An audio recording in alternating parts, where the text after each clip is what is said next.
మార్చి 27, 2025 గురువారం ఎగ్గరేష్ మనం మదనపల్లి మార్కెట్లో టొమాటో స్టాక్ అంటే దిగుమతి అనేది ఎలా వచ్చింది మనం ఈ వీడియోలో మాట్లాడుకుందామండి. అంటే రెండుతో పోల్చుకుంటే దిగుమతి తగ్గిందా లేదా పెరిగిందా వెయిట్ అనే వాళ్ళు మాట్లాడుకుందాం.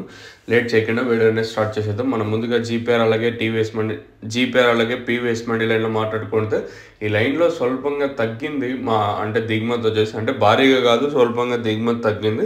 అలాగే టీవీఎస్ మండిలో లైన్లో మాత్రం ఇంచుమించు నిన్నట్లాగే వచ్చింది. ఓవరాల్గా దిగుమతి పెద్దగా మార్పు అయితే లేదు. నిన్నటి మాదిరి ఈరోజు కూడా దిగుమతులు అయితే వచ్చాయి.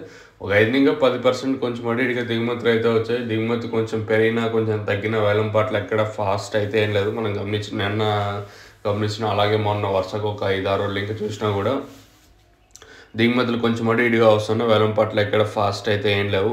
స్లోగానే నడుస్తున్నాయి మార్కెట్లో వచ్చేసి. నిన్న మొలకల్చిరు నేను చెప్పినప్పటికి 120, తర్వాత అంటే లాస్ట్లో మార్కెట్ వచ్చేసి 170 రూపాయల వరకు వెళ్ళింది. 170 వచ్చేసి ఒక్క లాట్ మాత్రం వెళ్ళింది. కాకపోతే యావరేజ్గా 130-135 రూపాయల లోపలే మొలకల్చిరు మార్కెట్ అయితే జరిగిందని చెప్పొచ్చు. సో ఇది నిన్న మొలకల్చిరు మార్కెట్. తర్వాత అంతా అంటే యాక్షన్ అంతా పూర్తయిన తర్వాత జరిగింది వచ్చేసి ఇంకా మన మదనపల్లి మార్కెట్లో ఈరోజు ఏ విధంగా ఉండొచ్చు ఏమి అనేది చూడాలి. ఈ లైన్లో అంటే జీపీఆర్ అలాగే పీవీఎస్ మనీ లైన్లో స్వల్పంగా తగ్గింది. ఆ పక్క లైన్లో మాత్రం ఇంచుమించు నిన్నట్లాగే ఉంది.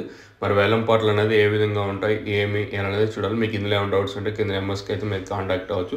మీరు కాంటాక్ట్ అవ్వాల్సిన నెంబర్స్ 7331139667 లేదా 7569459667 రెండు నెంబర్కి మీరైతే కాల్ చేయొచ్చు. ఏదో ఒక నెంబర్ కాల్ చేసినట్టయితే మీకు సరిపోతుంది. సో ఇదండి ఇన్ఫర్మేషన్ ఈరోజు మన మదనపల్లి మార్కెట్కి సంబంధించి. మీకు ఇందులో ఏమైనా డౌట్స్ ఉంటే కింద నెంబర్స్కి అయితే కాంటాక్ట్ అవ్వచ్చు. సో తక్షణ నందక భూవరం కావాల్సిన వాళ్ళు కింద నెంబర్స్ అయితే అవైలబుల్గా ఉంటాయి, మీరైతే కాంటాక్ట్ అవ్వచ్చు. కావాల్సిన వాళ్ళు మాత్రం ఫోన్ చేయండి, ఎస్పెషల్లీ సబ్స్క్రైబర్స్ కానీ కొత్తగా ఎవరైనా ఛానల్ చూస్తున్న వాళ్ళు కానీ.